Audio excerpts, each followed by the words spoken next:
Day के हिसाब से बनेंगे। मंडे को तो अखिलेश यादव बन जाएंगे, ट्यूसडे को ये मायावती बन जाएगी, वेडनेसडे को ये बन जाएगी ममता बनर्जी, ऐसी डे। और संडे को पर लेकिन संडे को रहेगा राहुल गांधी। कहते डे के हिसाब से बनेंगे प्रधानमंत्री और नाइट में फिर मोदी जी आ जाएंगे। नाइट ड्यूटी मोदी जी की है प्रधानमंत्री बनने की, ठीक है।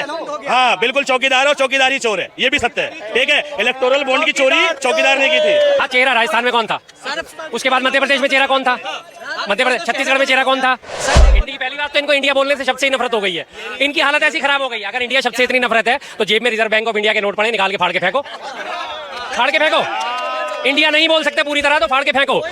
भारतीय जनता पार्टी, उसमें भारतीय कहाँ बचा, नाम का रह गया भारतीय है, वो भारतीय नहीं है। वो बेहद झूठी पार्टी है, अब वो महाभ्रष्ट पार्टी है, बलात्कारी जनता पार्टी है, बेहद भूखी जनता पार्टी है, बेहद जलील पार्टी है, बेहद क्या कहें अब उसे। और बस 370 का सबसे बड़ा फायदा तो ये हुआ है कि जो हमारा देश था वो हमारे पास वापस आ गया है।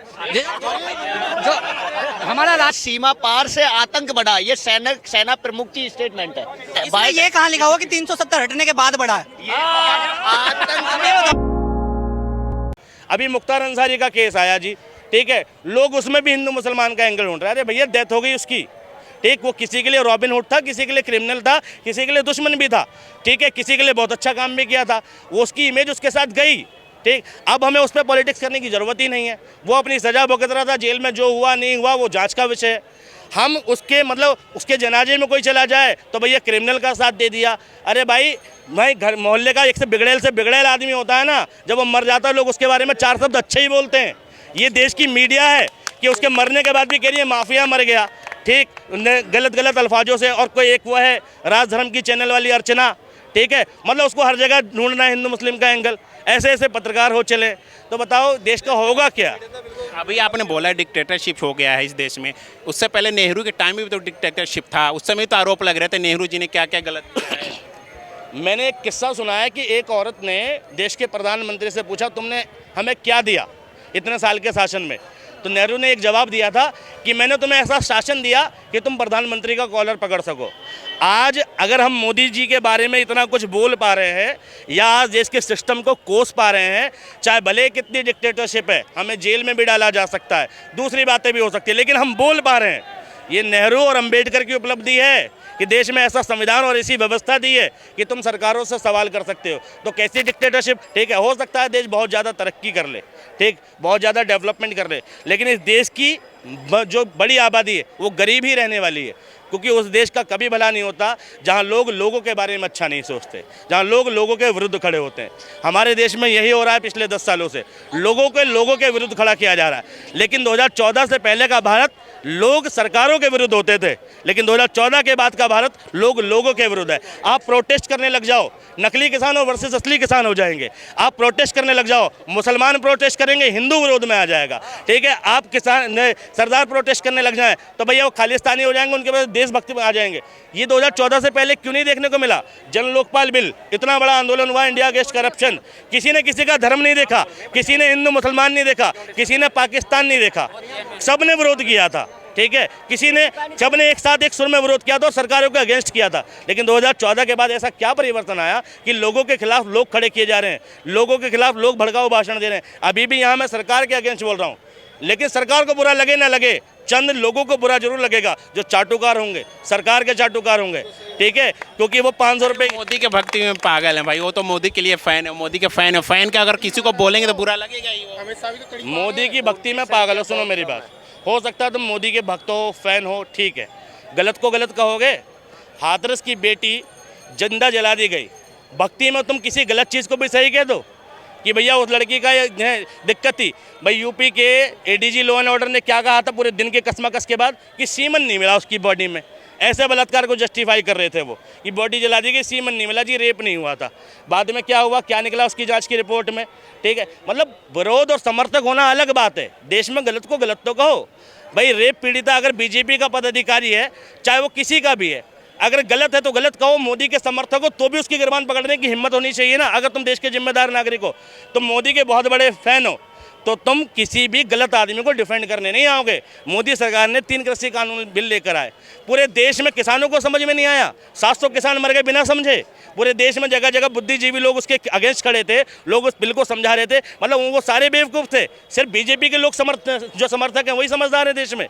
बड़े बड़े वकील इसके प्रोटेस्ट के अगेंस्ट में अभी ईवीएम पर सवाल उठ रहे हैं, बड़े बड़े बुद्धिजीवी कह रहे हैं कि ईवीएम से गड़बड़ी हो रही है।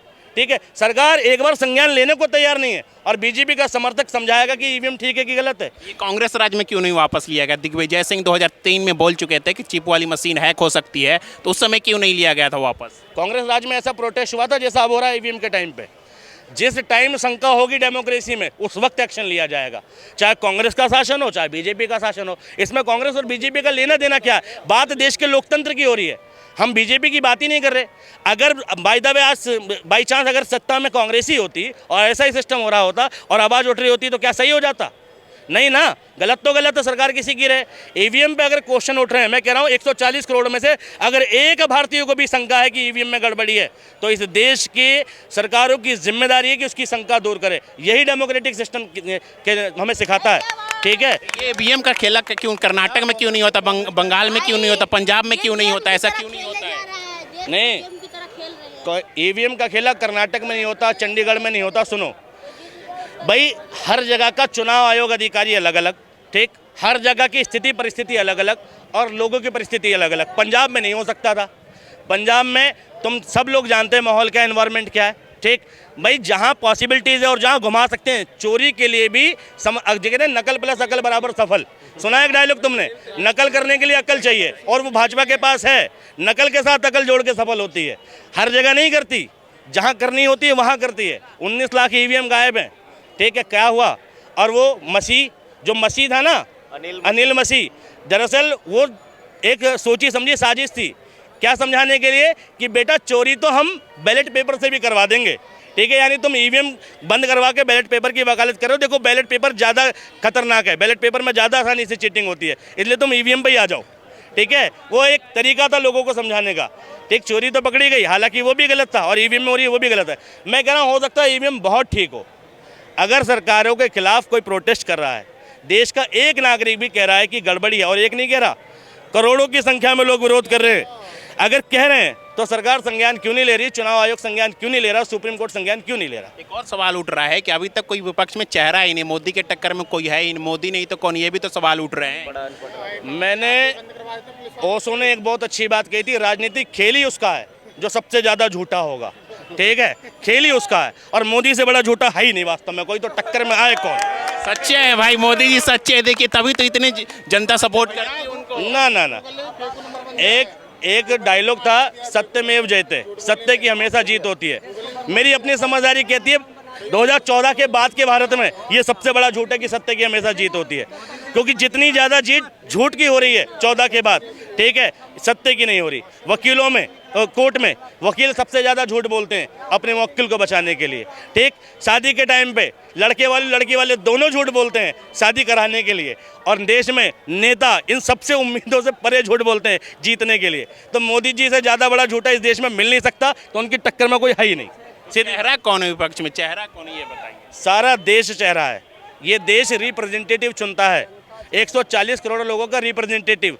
मैं कह रहा हूँ ये यूपी में योगी आदित्यनाथ चेहरा थे क्या? नहीं थे ना, और वर्ल्ड क्लास वो यूपी के लोग कह रहे हैं बहुत अच्छा प्रशासन दे दिया, तो दो ना भैया, बिना चेहरे के चुनाव लड़ो, कोई भी बनेगा बेस्ट चलाएगा। अरविंद केजरीवाल बनेगा, राहुल गांधी बनेगा, मायावती बनेगी, अखिलेश यादव बनेगा, कोई भी बनेगा। केजरीवाल तो जेल में चले गए, उन पे आरोप लग गया। डे के हिसाब से बनेंगे, एक बात बताओ, डे के हिसाब से बनेंगे। मंडे को तो अखिलेश यादव बन जाएंगे, ट्यूसडे को ये मायावती बन जाएगी, वेडनेसडे को ये बन जाएगी ममता बनर्जी, ऐसी डे, और संडे को पर, लेकिन संडे को रहेगा राहुल गांधी। क्या बोलिए? ये इसमें भी डिक्टेटरशिप की बात कर रहे थे, कह रहे डे के हिसाब से बनेंगे प्रधानमंत्री और नाइट में फिर मोदी जी आ जाएंगे। नाइट ड्यूटी मोदी जी की है प्रधानमंत्री बनने की। ठीक है, हाँ बिल्कुल, चौकीदार और चौकीदारी चोर है, ये भी सत्य है। ठीक है, इलेक्टोरल बॉन्ड की चोरी चौकीदार ने की थी। ठीक, ये कह रहे हैं ना डे के हिसाब से बनेंगे। भाई बीजेपी में सीएम के उम्मीदवार कितने सारे थे, क्या नाम था उसका, मौर्य जी, ठीक है, और तुम्हारे 2-3 और थे ना, क्या सारे दिन के हिसाब से बन गए? दिन के हिसाब से बन गए। एमपी में कितने दावेदार थे मुख्यमंत्री के, सारे डे के हिसाब से बन गए। तो ऐसे दावेदार तो पार्टियों में 10 ही होते हैं। चेहरा लाए ना कौन आप, चेहरा कौन आप MP का? एक बार बताओ, एक मिनट, 10 साल हो गए, 9 साल हो गए, 10 साल हो गए, चेहरा नहीं आया। राजस्थान का चेहरा बताना, चेहरा दो, चेहरा- राजस्थान का चेहरा बताना कौन था? चेहरा तो लाओ हाँ, चेहरा राजस्थान में कौन था? सर। फर्स्ट चुनाव ठीक है, कौन था? मान लेते हैं। वसुंधरा राजे को प्रोजेक्ट करा उन्होंने? नहीं करा। उसके बाद मध्य प्रदेश में चेहरा कौन था? मध्य प्रदेश, छत्तीसगढ़ में चेहरा कौन था? सर देखो, ये कौन था? तीनों का बताओ। स्टेट की बात से हट के अगर आप देश के बारे में सोच रहे हो तो देश के बारे में सोचो तो सही। ठीक है, एक मिनट, तुम्हारे को एक फोटो दिखा देता हूँ। ये देखिए फोटो, पिछले साल की जून की फोटो है। अमित शाह ने बाकायदा स्टेटमेंट दिया था कि जनता तय करेगी प्रधानमंत्री कौन होगा, राहुल या मोदी। अगर आपको चाहिए तो दिखाऊं, एक मिनट निकाल देता हूँ, चेहरा दिखा देते हैं। हाँ जी, जनता तय करेगी प्रधानमंत्री राहुल होंगे या मोदी। ये अमित शाह का पिछले साल जून का बयान था, हिंदुस्तान में फ्रंट पेज पे बयान आया था। तो अब जब अपोजिट पार्टी जो ऑलरेडी जो चुनाव लड़ने में इंटरेस्टेड है, सत्ताधारी पार्टी, जब उसकी हवा खराब हुई पड़ी है, वो कहती है कि हाँ राहुल गांधी प्रधानमंत्री पद का चेहरा बनेंगे, तो फिर चेहरे की बात ही कहाँ रह गई? बताओ। एक्सेप्ट क्यों नहीं करते फिर? कौन नहीं एक्सेप्ट क्यों नहीं करते? तो कर रहे हैं, तुम ना करो, तुम्हारे बोले जनता तो बोल, हम तो कहते हैं खुल के कहते हैं राहुल गांधी प्रधानमंत्री हमारे, तो आगामी हम तो कह रहे हैं। क्यों नहीं करते? कौन सा इंडिया एयरलाइंस ने क्यों एक्सेप्ट करा? इंडी बोला इन्होंने। इंडी की पहली बात तो इनको इंडिया बोलने से शब्द से ही नफरत हो गई है। इनकी हालत ऐसी खराब हो गई है, अगर इंडिया शब्द से इतनी नफरत है तो जेब में रिजर्व बैंक ऑफ इंडिया के नोट पड़े, निकाल के फाड़ के फेंको, फाड़ के फेंको। इंडिया नहीं बोल सकते पूरी तरह तो फाड़ के फेंको। पासपोर्ट बनवाओगे तो पासपोर्ट फाड़ के फेंक दो ना। इंडिया बोल दोगे नहीं, बोलना चाहिए। इंडिया है तो इंडिया है, इंडिया है तो हम हैं तो इंडिया है। दोनों चीज़ एक साथ काम करती हैं। हम हैं तो इंडिया है और इंडिया है तो हम हैं। और उसमें भी पहले शब्द यह आएगा कि इंडिया है तो हम हैं और हम ही लोगों ने इंडिया को बनाना है। तो कह रहे नहीं इंडिया है तो भारत है तो भाजपा, इंडिया है तो भाजपा है। भाजपा नहीं है, भाजपा तो खैर महाचोर पार्टी है इस टाइम। भाजपा जो भारतीय जनता पार्टी, उसमें भारतीय कहाँ बचा? नाम का रह गया भारतीय, वो भारतीय नहीं है। अब वो बेहद झूठी पार्टी है, अब वो महाभ्रष्ट पार्टी है, बलात्कारी जनता पार्टी है, बेहद भूखी जनता पार्टी है, बेहद जलील पार्टी है, क्या कहें अब उसे, और बस इससे ज़्यादा आपसे सहन भी नहीं होगा। भ्रष्टाचार है तो क्यों नहीं ईडी की छापा पड़ रहा है? ईडी की छापा क्यों नहीं पड़ रहा है? जी, ईडी का छापा क्यों नहीं पड़ रहा है उन पे? इतना भ्रष्टाचार है। ईडी का आप सबसे पहले सवाल उठा के देखो, पिछले 5 साल से जो लगातार ईडी के निदेशक का कार्यकाल क्यों बढ़ाया जा रहा था? क्योंकि बीजेपी के फेवर में डाल रहे थे, सारे छापे बीजेपी के फेवर में डाल रहे थे। आज तक ईडी ने 5605 छापे डाले हैं, जिसमें से कि 5300 छापे जो हैं विपक्ष के ऊपर हैं। आपका एक भी छापा, 300 छापे जो हैं आपने वो दूसरी स्टेट में डाले, पक्ष पे डाले, लेकिन उनमें बरामदगी क्या करी? कोई बरामदगी का नामो निशान नहीं है। ईडी के सारे छापे में हमेशा विपक्षी टारगेट क्यों होता है? क्यों आपने उसके निदेशक का कार्यकाल बार बार एक्सटेंड करा? पिछले साल अक्टूबर तक उसे खींच के ले गए। जब सुप्रीम कोर्ट ने डंडा दिया कि आपके पास क्या कोई दूसरा ऑफिसर नहीं है, तब उसके बावजूद भी खींचतान करके साहब अक्टूबर में हम इसे रिटायर कर देंगे, तब जाके एक नया बंदा लेके आए जो आपके मन मुताबिक काम कर सके। सीबीआई के निदेशक का तो आपने कार्यकाल बढ़ाया लगातार। क्यों बढ़ाया? क्योंकि आपके फेवर में काम कर रहा था। जो एजेंसी आपके फेवर में काम कर रही है आप उसे लगातार बढ़ाए जा रहे हो। कार्यकाल क्यों बढ़ाए जा रहे हो भाई? क्या बोलेंगे भाई? कोई बात नहीं, इस तरीके से हम क्या बोलते हैं, मोदी जी का भी कार्यकाल बढ़ा देंगे। क्या हो गया? 5 की जगह 10 कर देंगे क्या मोदी जी का कार्यकाल? अब की बार दोबारा मोदी जी को ले आएंगे, उनका कार्यकाल दोबारा बढ़ा देंगे। किस मुद्दे पर वापस लाएंगे? है जी, चुनाव करानी उनके कामों गुरुजी, उनके कामों के बलबूते इस मुद्दे पर है ना। आप किसी भी मुद्दे को देख लो भाई साहब, सड़कें बनाई हैं, नए हॉस्पिटल बनाए हैं, 14 नए एम्स बनाए हैं। इससे पहले सड़क नहीं था, इससे पहले हॉस्पिटल नहीं था, इससे पहले कॉलेज नहीं था। क्या बोलेंगे? इतने सारे तरक्की है। देखो जी, इनके गिने गिनाए रटे रटाए इन लोगों के पास 5 बातें होती हैं गिनती की। सबसे पहले इन लोगों का सबसे पहला होता है राम मंदिर बना दिया। दूसरी बात करेंगे धारा 370 हटा दी। तीसरी बात करेंगे 3 तलाक हटा दी। उसके बाद चौथी जो बात आती है इनके पास, ज़्यादा से ज़्यादा सड़कें बना दी, एम्स बना दिए। अब सड़कों की अगर आप बात करते हैं, राम मंदिर पहली बात, सबसे पहला मुद्दा। राम मंदिर बनाना सरकार का काम नहीं है। सरकार के खाते में किसी तरह से भी मंदिर, मस्जिद, गुरुद्वारा, चर्च, कोई भी चीज़ राम मंदिर के खाते में नहीं जुड़ेगी, मतलब सरकार के खाते में नहीं जुड़ेगी। सरकार धर्मनिरपेक्ष है, सेकुलर गवर्नमेंट है। दूसरी चीज़ धारा 370 को इतना बड़ा प्रचार करा जाता है, धारा 370 हट गई, 370 हट गई, पूरे देश में क्रांति आ गई। भाई जो हालात जम्मू कश्मीर के तब थे वही हालात आज है। जैसे जम्मू कश्मीर तब था वैसा जम्मू कश्मीर आज भी है। तब भी आतंकवादी हमले होते थे, अब भी आतंकवादी हमले होते हैं। पिछले महीने जनरल मनोज पांडे जी का बयान था, अखबार के फ्रंट पेज पे आया था, सीमा पार से आतंकवाद बढ़ा है, जम्मू और राजौरी से आतंकवाद की घटनाएं बढ़ रही है लगातार। ना आतंकवाद तब घटा, ना आतंकवाद अब घटा। 370 हटने का फायदा क्या हुआ आपको? आपका वो एक पर्सनल बेनिफिट जरा सा मुझे बता सको 370 का? क्या हुआ 370 के फायदा, एक फायदा बताइए क्या? 370 का सबसे बड़ा फायदा तो ये हुआ है कि जो हमारा देश था वो हमारे पास वापस आ गया है। जो हमारा राज्य, जब पहले देश वापस नहीं, हमारा राज्य था वो हमारे पास आ गया है। एक राज्य, एक देश में 2 संविधान चलते थे, 2 पीएम बैठते थे, 2 राजा होते थे। जम्मू कश्मीर का अलग पीएम था। सर क्यों नहीं था? जब उसका संविधान ही अलग कर दिया तो उसका पीएम भी अलग हो गया ना। क्या आपको, खैर इनको खैर बहुत जानकारी की लैक ऑफ जिसे नॉलेज कहते हैं वो है। जम्मू कश्मीर को धारा 370 में लागू होने की वजह से उसे देश बांटने में कांग्रेस का हाथ तो था ही, लेकिन भाजपा वालों का हाथ था। ऐसे ऐसे लोग देश बांटे हैं। अब इनके समर्थक ऐसे हैं भाजपा के, तो इनके सीनियर समर्थक कैसे होंगे जो इनको ज्ञान दिए हैं। 370 की बात करते हैं। ये हमारे देश का दुर्भाग्य है, ये हमारे देश का दुर्भाग्य है कि अनपढ़ आदमी प्रधानमंत्री है और पढ़ा लिखा जेल में बैठा है। आप लग रहे कश्मीर से लग रहे हैं। नहीं, मैं दिल्ली से हूँ जी, दिल्ली से ही हूँ मैं, प्रॉपर दिल्ली से ही हूँ मैं। हाँ। क्या बोले? कश्मीर में 370 की बात हो रही थी। 370 के प्रावधान के तहत जम्मू कश्मीर का विदेश मामलों का प्रभारी भारत सरकार थी, संचार मामलों की प्रभारी भारत सरकार थी, रक्षा मंत्रालय की प्रभारी भारत सरकार थी। दूसरी चीज़, जम्मू कश्मीर का संविधान अलग था। ये बात सही है कि अगर केंद्र सरकार ने इसके अलावा कोई और कानून पारित करा तो वो पहले वहाँ जाएगा, वहाँ की विधानसभा अगर उसे पारित कर देगी तो वो एप्लीकेबल होगा। लेकिन उसके बावजूद भी CRPC IPC वहाँ लागू होती थी। आप ये नहीं कि जम्मू कश्मीर में चले जाओगे, हत्या करके वापस आ जाओगे तो आपको सरकार गिरफ्तार नहीं करेगी, या यहाँ से हत्या करके जम्मू कश्मीर में जाके आप बच के साफ हो जाओगे, ऐसा कुछ नहीं था। मात्र उसके जो नीतिगत फैसले थे वो अलग अलग थे। और रही बात प्रधानमंत्री की, तो वहाँ के मुख्य उसको कहा जाता था मुख्यमंत्री, ठीक है। और हमारे यहाँ के प्रधानमंत्री का ही उसमें वहाँ रोल चलता था, कोई इसमें गलत नहीं था। और धारा 370 में 38 प्रावधान थे। सुनिए, मैं एक एक चीज आपको सेटिस्फाई कर रहा हूँ। हाँ, आज की डेट में सब चीजें सेम है। आज की डेट में सब चीजें सेम है, सब चीजें सेम है। जो इंडिया में था, जो किसी भी राज्य में था या है, वही आज की डेट में जम्मू कश्मीर में है। पहले अलग अलग हो रखी थी चीजें, बहुत चीजें अलग अलग हो रखी थी। जैसे आपने खुद जम्मू कश्मीर जाने के लिए कोई परमिट लेना पड़ता था, प्रॉपर्टी खरीदने के लिए परमिशन लेनी पड़ती, प्रॉपर्टी खरीदने के लिए परमिशन अभी भी नागालैंड में भी आपको लेनी पड़ेगी, हिमाचल में भी आपको लेनी पड़ेगी, उत्तराखंड में भी आपको लेनी पड़ेगी, आसाम में भी आपको लेनी पड़ेगी। वहाँ कौन सी 370 लगी हुई है? सर परमिटेबल नहीं था, पहले तो ले ही नहीं सकते थे। आप जम्मू कश्मीर में प्रॉपर्टी लेके बड़े खुश, सिम कार्ड अब ले लोगे। अभी मैं होके आया हूँ पिछले महीने जम्मू कश्मीर में, अभी भी प्रीपेड सिम कार्ड वहाँ चलता ही नहीं है। सर तो आप खरीद तो सकते हो, कैसे खरीदोगे? खरीद तो सकते नहीं है, बिलिंग वाले हैं अभी भी। 70 हटने के बाद भी यही हाल है। तो सर धीरे धीरे सबसे पहले जो पत्थरबाजी होती थी, 500 रुपये दिहाड़ी के रोज पर जो पत्थरबाजी होती थी, वो पत्थरबाजी रुकी। केंद्र से जो पैसा जाता था, 3 फैमिली जो बांट के खा लेते थे, वहाँ का विकास नहीं हो रहा था, उस चीज को दूर किया गया। आतंकवाद में भी 72% कमी हुई है। पहले जैसा कोई भी चीज जब है तो धीरे धीरे खत्म होगी, एकाएक खत्म नहीं होगी। तो खत्म हुआ है, बहुत कंट्रोल हुआ इस चीज पर। इस समय ढूंढा जा रहा है गूगल पर कि कब हुआ था। अब उस समय आए दिन बच्चे से भी पूछते थे तो बताता था उस समय। मेरी बात पे यकीन नहीं करोगे ना, हिंदुस्तान अखबार की फ्रंट पेज की खबर है। सब पर यकीन है, ये रहा, सब पर यकीन है।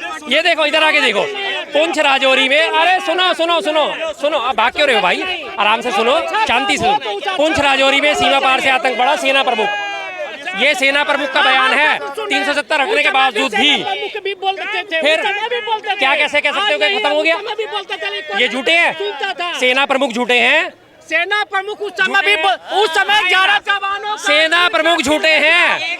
उन्होंने सिर्फ इतना बोला कि अचानक से अब बढ़ने लगा है, क्योंकि चुनाव आ रहा है ना, चुनाव आ रहा है ना, चुनाव आ रहा है ना, तो भाई दूसरा देश भी तो दबाव डालने की कोशिश करेगा, मोदी को झूठा बनाने की कोशिश करेंगे। पर लेकिन चुनाव जो हमारे सेना प्रमुख है वो ये भी बोल रहे हैं कि हम इस पर काबू करेंगे। उसका पूरा पढ़ो, जो हेडलाइन दे दी ना उसी पे मत जाओ। 1 मिनट दोबारा पढ़ लो आप इसको, कोई चिंता नहीं कि अचानक से बढ़ने लगा है, क्या होने लगा है। अचानक की बात कर रहे हो ना, कहाँ लिखा है इसमें? चिंताजनक, पूरा पढ़ो, पढ़ लो, पढ़ो। ये हाँ, पुंछ राजौरी गार्डन, पुंछ राजौरी में सीमा पार से आतंक बढ़ा। ये सेना प्रमुख की स्टेटमेंट है। कहाँ लिखा है? ये बाइट है, बाइट। ये कहाँ लिखा हुआ कि 370 हटने के बाद बढ़ा है? आतंक आप ये बताओ ना, आप ये बताओ ना। अब बढ़ने लगा। डेट दिखा, इनको डेट दिखा दो, डेट दिखा दो। ये डेट देखिए, ये 12 जनवरी का 2024 का 12 जनवरी 2024 का इंफॉर्मेशन है ये। आप न्यूज चैनल पे पढ़ सकते हैं कौन सी तारीख का ये न्यूज़पेपर है, कौन सी तारीख का ये न्यूज़पेपर है। ये 2024 का न्यूज़पेपर है, जनवरी का। आपको पता नहीं, ये तथ्य के साथ बात करते हैं यहाँ। भारतीय जनता पार्टी यही तो चाहती है आपके अंदर इंटेलिजेंस ही नहीं आए, आप पढ़े लिखे नहीं।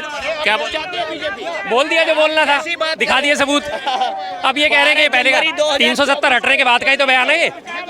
अब ये कह रहे हैं कि इसमें ये क्या लिखा है कि 370 हटने के बाद बढ़ा है। भाई खुद ही इंजम कर लो कि 370 हटने के बाद एक तरफ तो तुम कह रहे हो कि आतंकवाद खत्म हो गया और जनरल प्रमुख कह रहे हैं कि भाई आतंकवाद बढ़ा है, तो बात कौन सी सही है? तुम्हारी बात सही है, जनरल प्रमुख की बात सही है? बताओ किसकी बात सही है? खत्म कर देंगे ये बोला है, खत्म कर देंगे ये बोला है। अरे ये बड़ा है, वो तो कह रहे हैं कि बड़ा है, एक्सेप्ट कर रहे हैं। बोलो, बात करो, जेन्युइन करो, अच्छी बात करो, वो अच्छी लगेगी। हाँ जी, उसके बाद ये क्या बात कर रहे थे? सड़कों की। हाँ जी, हाँ जी।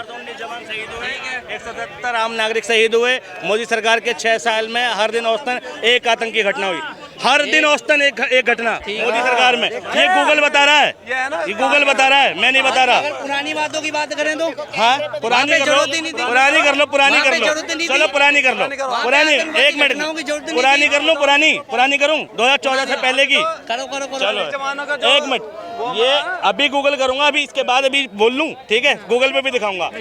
2014 से लेके 2024 तक, ठीक है, ज्यादा सैनिक मरे हैं 2014 से पहले के मुकाबले। गूगल कर लेना, ठीक है? और आतंकी घटना औसतन एक हुई है, ठीक है? पहले जवाबी कार्रवाई उतनी नहीं होती थी तो उतने सैनिक भी नहीं मरते थे भारत के, ये भी सच है, ठीक है? और अभी क्या है, जवाबी कार्रवाई भी होती है और भारत के सैनिक भी शहीद हो रहे हैं। पुलवामा जैसी घटना घटी नहीं, एक मिनट, ये पुलवामा जैसी घटना घटी, ठीक है? देश के 44 जवान शहीद हुए, ठीक है? मोदी सरकार ने एयर स्ट्राइक कर दी, सर्जिकल स्ट्राइक कर दी, बदला ले लिया, लेकिन वो 44 जवान जो शहीद हुए, आरडीएक्स आया कहाँ से? इसकी जांच आज तक हुई क्यों नहीं हुई? क्यों आज तक चार्जशीट तक दायर नहीं हुई? ठीक, आज तक चार्जशीट तक दायर नहीं हुई, इस पे कोई निष्पक्षता नहीं है। आज तक इतना कुछ पता ही नहीं कि किसने घटना घटाई।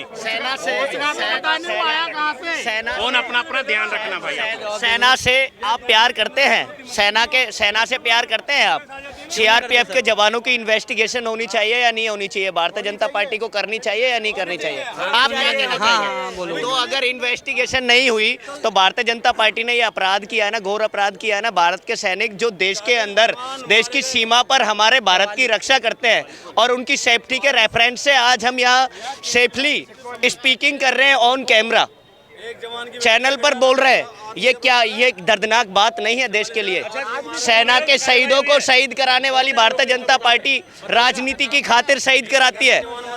उनके राज्यपाल सत्यपाल मलिक जी अपनी स्टेटमेंट में जाहिर करते हैं कि सेना की लाशों पर भारतीय जनता पार्टी ने चुनाव लड़ा। ये आप इस चीज का समर्थन करते हैं? सेना को जो है मरवा हो गया सेना की लाशों पर नहीं। क्या बोले फिर? हम कुछ नहीं बोले, भाई साहब बोले। क्या बोले? भाई देखो, मैं कह रहा हूँ देश में इलेक्शन है और आपका वोट है बेहद कीमती। अपने इस वोट का सही इस्तेमाल करें, उस व्यक्ति का चुनाव करें अपने क्षेत्र से जिससे तुम अपनी गाथा सुना सको, ठीक? या वो काम ना कर सके तो उसकी गिरबान पकड़ सको, ठीक? और देश के इंटरनेशनली मुद्दों पर, ठीक, वो सही खरा उतरता हो।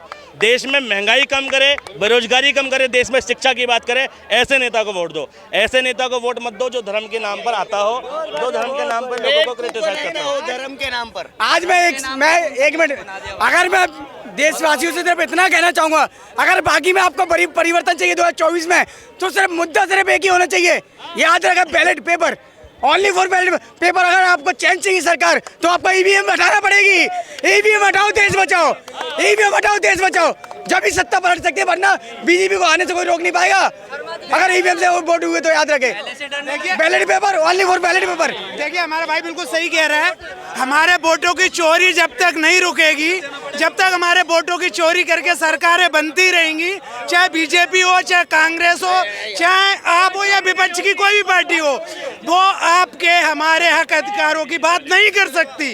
इसलिए पहले अपने वोटों की चोरी रुकनी चाहिए, विपक्ष को भी इस विषय पे एकजुट होना चाहिए। ईवीएम हटाओ, बैलेट पेपर लेके आओ और देश को बचाओ, संविधान को बचाओ। पहले जो है ईवीएम की अगर चोरी होती तो सत्ता से बाहर कांग्रेस नहीं जाती। इससे जाहिर हो गया कि कांग्रेस पार्टी के टाइम में ईवीएम की धांधली नहीं देखी गई। आज भारतीय जनता पार्टी के राज में MLA MP Bharatiya Janata party के घर से, उनके घरों से ईवीएम बरामद होती है। देश के अंदर क्या है, लोकतंत्र के लिए खतरा है। अरविंद केजरीवाल जी को इन्होंने देश के अंदर जेल के अंदर डाल दिया। वो शहीद भगत सिंह, पहले देखा था आपने, देश के अंदर शहीद भगत सिंह को प्रताड़ित करने वाले अंग्रेज ब्रिटिशों ने प्रताड़ित किया शहीद भगत सिंह को। आज अरविंद केजरीवाल जी जो शहीद भगत सिंह का रोल देश के अंदर निभा रहे हैं, शहीद भगत सिंह का रोल जो देश के अंदर निभा रहे हैं, उनको अंग्रेज के रूप में भारतीय जनता पार्टी प्रताड़ित करने का काम कर रही है, देश के लोकतंत्र को डिस्ट्रॉयड करने का काम कर रही है। ये देश के अंदर नहीं चलेगा। देश के अंदर लोकतंत्र सर्वोपरि है। लोकतंत्र के रेफरेंस से ही आप यहाँ स्पीकिंग कर रहे हैं, बात कर रहे हैं, डिबेट कर रहे हैं। देश के अंदर संविधान बचेगा, उसके बाद संविधान देश चलेगा। ये देश संविधान से मैं धन्यवाद करना चाहूँगा वेलकम है सोशल मीडिया का। सोशल मीडिया की ताकत है जो आज सच्चाई को दिखाई जा रहा है, वरना नेशनल मीडिया आज देशद्रोही हो चुकी है। आज सच्चाई को दिखाई नहीं जाती। याद रखा ये, अगर देश को कोई बचा सकता है तो आज, अगर देश को कोई बचा सकता है तो वो सोशल मीडिया की ताकत। आज हमारा सोशल थैंक यू। एक हिसाब से नहीं, इनको बोलना तो पहले। कांग्रेस का अकाउंट फ्रीज क्यों हुआ, जाना मत, सवाल का जवाब दो। अरे क्यों हुआ गुरुजी, जो जहाँ पर भी हकीकत बात है, जवाब दे।